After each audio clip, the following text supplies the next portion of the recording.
Good day, esteemed attendees of the Australian Conference of Economists. Today, I am thrilled to present to you a comprehensive exploration of the economic impacts of taxation, specifically focusing on customer behavior, producer dynamics, and the broader macroeconomic implications. Let's dive into the equilibrium of demand and supply in a pre-tax scenario and how it relates to consumer and producer surplus. Consumer surplus decreases as price increase, discouraging consumers from purchasing and contributing to deadweight loss.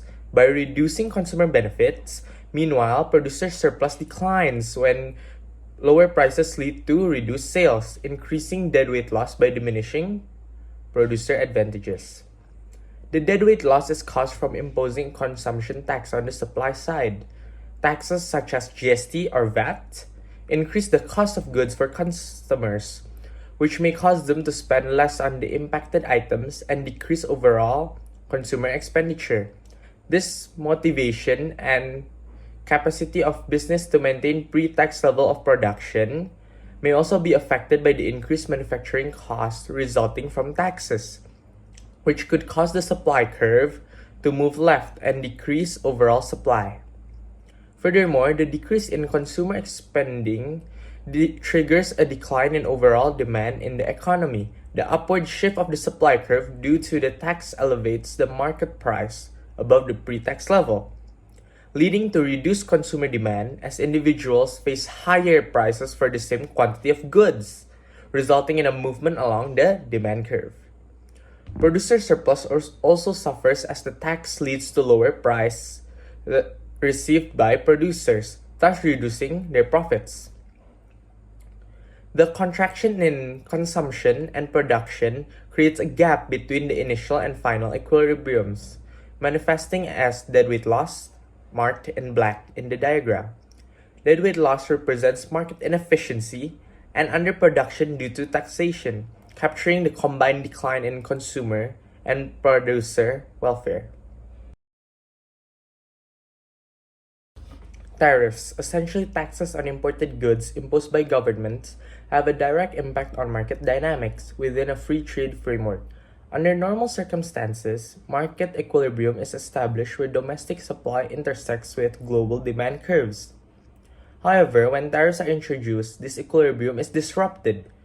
Prices for imported goods rise for consumers, while compensation for suppliers decrease, leading to an increase in equilibrium price, as shown in the diagram below, where despite the higher prices, domestic consumers still buy imported goods, but in smaller quantities. This encourages domestic supply, but also reduces demand, causing a decrease in import volume. While tariffs generate revenue for the government and protect domestic industries, they also introduce inefficiencies and diminish overall economic welfare. This negative impact is depicted by a triangular area of loss in the market value. This is situated between domestic supply and demand curve, below the tariff-influenced price and above original free trade price. This area symbolizes the overall reduction in economic welfare caused by the tariff, demonstrating that while tariffs may offer protection and revenue, they also lead to market inefficiencies and decreased welfare within the domestic economy. Conversely, domestic manufacturers benefit from tariffs as they make imported goods more expensive by reducing competition and making domestically produced goods more appealing. This enables domestic producers to increase production and sales, resulting to a boost in producer surplus. However, consumer surplus diminishes as consumers pay higher prices for imports. This highlights the mixed effects of tariffs on different sectors of the economy. In A, the economy is at equilibrium with real GDP at Y1 and price level at P1. However, the introduction of a consumption tax leads to decreased consumer spending, shifting the macroeconomic equilibrium to point B, altering the aggregate demand curve from AD1 to AD2. Anticipating reduced sales, producers cut back on production and investment, further decreasing aggregate supply. Despite the basic equilibrium price dropping from P1 to P2, the effective price consumers pay, including the tax rises, to P3. This price increase decreased consumer spending and impacts aggregate demand, causing real GDP to shrink from Y1 to Y2. These changes highlights the interconnectedness of different economic factors and the sensitivity of the economy to government policy adjustments, such as tax increases, which can affect production, employment, and prices. Let's envision a theoretical scenario where a government implements a tax on unhealthy products, often referred to as fat tax, with the goal of dissuading their consumption and encouraging healthier lifestyles as individuals cut back on unhealthy purchases.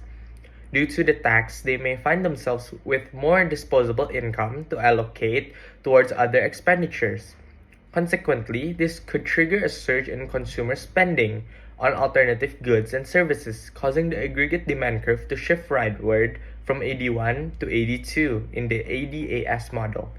Within the ADAS framework, this tax-induced shift signifies a corresponding rightward movement in the aggregate supply curve. This shift is propelled by the enhanced labor productivity and diminished healthcare expenses stemming from a healthier population. It reflects the economy's augmented capability to produce goods and services at reduced costs. A healthier population holds the potential for elevated productivity levels and decreased healthcare outlays. These factors contribute to sustained economic expansion and heightened living standards over time. Consequently, this shift would lead to a movement of real GDP from Y1 to Y2 and a corresponding rightward shift in the long-run aggregate supply curve.